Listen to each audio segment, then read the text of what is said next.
அந்த ஒரே ஒருத்தன் தான் ரொம்ப ரொம்ப அருவருக்கத்தக்க விஷம் மாதிரி.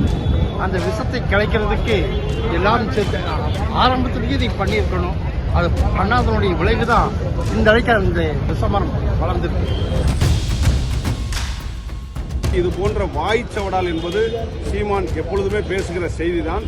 வாய்ச்சவடாலால் அவரால் இந்த தமிழக அரசியலை மாற்ற முடியாது. இது பெரியாரால் பண்படுத்தப்பட்ட பூமி. நாங்க ரொம்ப சாதாரணமா கேட்கிறோம்.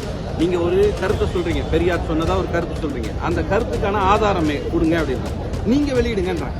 அப்படி நேருக்கு நேர் சந்திக்கிறவங்க தாராளமாக சந்திக்கிறாங்க. அதற்கெல்லாம் பெரியாரிய உணர்வாளர்கள் தயாராக தான் இருக்கு. கத்து கொடுத்த எங்க கிட்டயே அல்லது கத்துக்கிட்ட எங்க கிட்ட இருந்தே அந்த கம்பெனிங்க காட்டுறீங்கன்னா, நாங்கெல்லாம் துப்பாக்கி முனையில இருந்து களத்துல நின்றவங்க, போலியா போட்டோ எடுத்துக்கிட்டு போலியா துப்பாக்கி பொம்மையை வச்சுட்டு காட்டுக்குள்ள இருந்தவங்க இல்லை. ஒரு டம்ளர் பால்ல ஒரு சொட்டு விஷம் இருந்தாலும் அது அருந்தக்கூடாது தானே. அதனால தமிழர்களுடைய உணர்வுகளை விஷமாக இருக்கிற இந்த சீமான் RSS இடம் ஒப்படைத்து விடக்கூடாது என்பதற்கான எச்சரிக்கை போராட்டம் தான். ஒருத்தர் இல்லைங்க. இப்ப ஊர்ல ஒரு திருடர் தான் வந்து சைகை வண்டிலாம் கூட்டிட்டு போறாங்க. ஊருக்குள்ள திருடன் அறுக்கிறான், அப்படி கிடையாது இல்லைங்க. ஒரு திருடன்னா திருடன் அடையாளப்படுத்த பொறுப்பு இருக்கு. போலீஸ் புஷன் போல மக்கள் எப்பவுமே அடையாளப்படுத்த திருடங்கிறான்னு.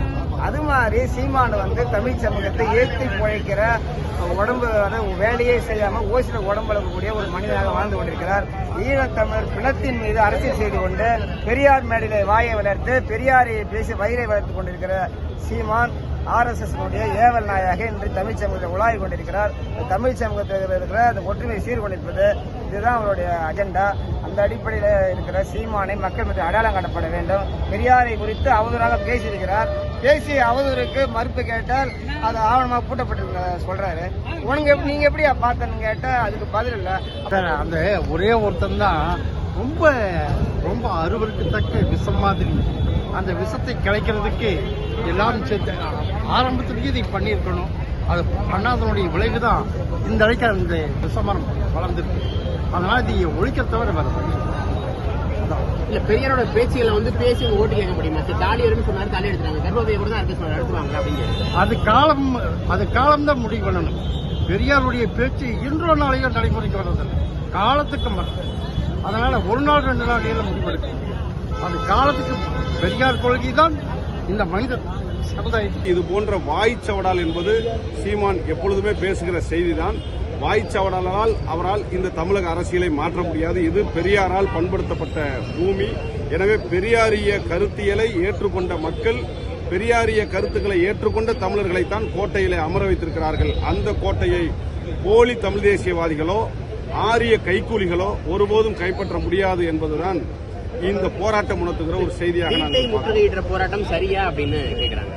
நீங்க அப்படியே பாக்குறீங்க. ஒரு சொல்லாத செய்தியை, பெரியார் சொல்லாத ஒரு செய்தியை, அல்லது பெரியார் உதாரணமாக காட்டிய புராணங்களை பெரியாரே சொன்னதாக சொல்லி இழிவுபடுத்துகிற, அவமானப்படுத்துகிற இந்த செய்தியை நீங்கள் எங்கிருந்து பரப்புகிறீர்கள், எந்த ஆதாரத்தின் அடிப்படையில் இதை நீங்கள் முன்வைக்கிறீர்கள் என்று ஆதாரம் கேட்கிற போராட்டமாக கூட நீங்கள் கருதி கொள்ளலாம்.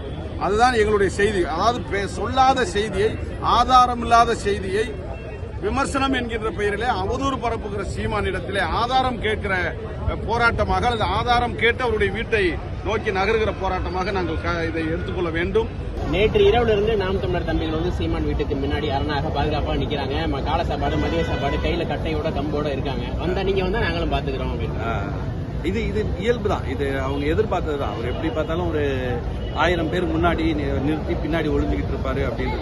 நாங்க கேட்கறது அவர் அடிக்கவோ, இந்த வன்முறையை தூண்டுவதோ, வன்முறை பாதை போவதோ எங்களுக்கு வந்து உடன்பாடே கிடையாது. நாங்க ரொம்ப சாதாரணமா கேட்கிறோம். நீங்க ஒரு கருத்தை சொல்றீங்க, பெரியார் சொன்னதா ஒரு கருத்து சொல்றீங்க, அந்த கருத்துக்கான ஆதாரமே கொடுங்க அப்படின்னு நீங்க வெளியிடுங்கன்றாங்க. நீ எங்கேயோ ஒரு இடத்துல படிச்சதுனால தானே இதை சொன்னேன். அப்ப அந்த எங்க படிச்ச அதை கொடு அப்படின்னா வழக்கு போட்டிங்களே பாத்துக்கலான்ற இதுதான். வழக்கு போட்டிங்களே பாத்துக்கலாம். இதெல்லாம் பேச்சு இருக்கு பாத்தீங்களா. இது வந்து எப்படி சொல்றது, விஷயம் இல்லாதவன் பேசுற பேச்சு. பெரியாரை ஒழிக்காமல் விட மாட்டேன். அப்படியா? இல்ல பெரியாரை ஒழிக்கணும்னு சொல்லிட்டு நிறைய பேர் வந்தாங்க. பெரியாரை ஒழிப்பதுதான் என் வேலைன்னு சொல்லிட்டு வரலாறு நெடுக நீங்க பாத்தீங்கன்னா நிறைய பேர் இருக்காங்க. அவங்க சமாதிகள் மீது ஏறி நின்று அவர்களுக்கும் நினைவேந்தல் கூட்டம் நடத்தியவர் தான் தந்தை பெரியார். அவங்களுக்கும் சேர்த்து பேசினவர் தான் தந்தை பெரியார். இந்த மாதிரி பெரியாரை ஒழிக்கிற ஆட்கள்லாம் நிறைய பேரை பார்த்துட்டோம். அப்படி நேருக்கு நேர் சந்திக்கிறவங்க தாராளமாக சந்திக்கிறாங்க. அதற்கெல்லாம் பெரியாரிய உணர்வாளர்கள் தயாராக தான் இருக்காங்க. கைத்தடியை ஊனிட்டு வர்றீங்க அப்படின்றாங்க. கைத்தடியை ஊனிட்டு வர்றாங்க சொல்றாங்க. இருக்கட்டும், ஏன் கைத்தடி ஒரு பாதுகாப்பு தானே, தப்பு இல்லை. தேவைப்பட்டால் கைத்தறியும் உபயோகப்படும். எல்லா பெண்களையும் கர்ப்பப்பை எடுக்க சொல்ல, உன்னுடைய சுதந்திரத்துக்கு தடையா இருந்தா, உன்னுடைய விடுதலை தடையா இருந்தா கர்ப்பப்பையை தூக்கி போடு. ஆணுக்கு புள்ள பெற்று கொடுக்குற மிஷினா இருக்காத, நகை மாற்ற ஸ்டாண்டா இருக்காத.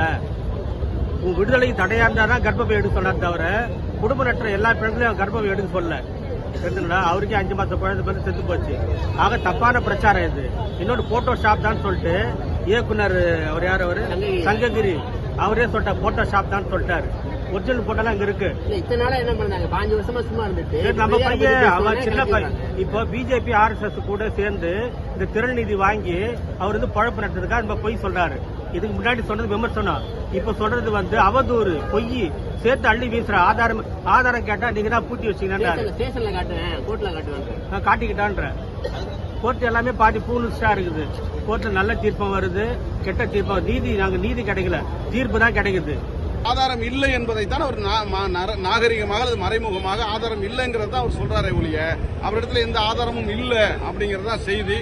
இது திட்டமிட்டு RSS பாஜகவுடைய கைக்கூலியாக அல்லது பிஜேபி கால் பதிப்பதற்கு தடங்களை உருவாக்கி தரக்கூடிய கைக்கூலி வேலையை சீமான் செய்யறாரு. இதை அவர் நிறுத்திக்கணும்.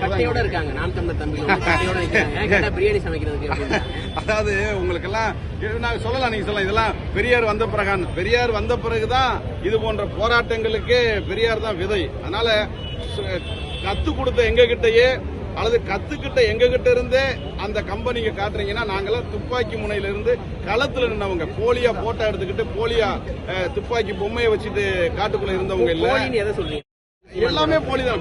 சீமானே போலிதானே, சீமானே போலிதான்.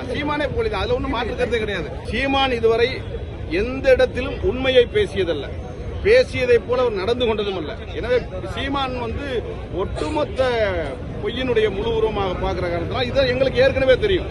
எல்லாத்தையும் போற போக்குல போட்டுட்டு போகக்கூடிய ஒரு குழப்பத்தை உண்டாக்கக்கூடிய, யாருக்கும் சேவகம் செய்ய வந்த ஓசி உடம்பு படுத்தக்கூடிய இன்றைக்கு கூட இந்த போட்டாஷன் இன்னைக்கு தமிழ்நாடு முழுக்க காய்ச்சிக்கிற கதையாக. அப்போ கூட இருக்கிற இளைஞர்கள் புரிந்து கொள்ள வேண்டும், இவர் மாதிரியான நபர்களை அடையாளப்படுத்த வேண்டும் என்பதுதான் இந்த போராட்டத்தோட நோக்கம். அரசு அவர் கைது செய்யணும், சட்ட ஒழுங்கு சீர்குலைக்கு காரணமான அந்த நபரை கைது செய்யணும். அவர் சுற்றியுள்ள இளைஞர்கள் அவர் போலி தமிழ் தேசியவாதி, அவர் சரியான நபர் அல்ல என்பதை அறிந்து கொள்ள வேண்டும் என்பதை வெளிப்படுத்தணும் தான் இந்த ஆர்ப்பாட்டத்தோட நோக்கம். நான் ஒரே ஒருத்தன் இங்க 32 ஏக்கம் ஒண்ணு சேர்ந்து என் வீட்டை முட்டிக்கிட்டு வர்றாங்க அப்படின்னு இல்ல. ஒரு டம்ளர் பால்ல ஒரு சொட்டு விஷம் இருந்தாலும் அது அருந்தக்கூடாது தானே. அதனால தமிழர்களுடைய உணர்வுகளை விஷமாக இருக்கிற இந்த சீமான் RSS இடம் ஒப்படைத்து விடக்கூடாது என்பதற்கான எச்சரிக்கை போராட்டம் தான்.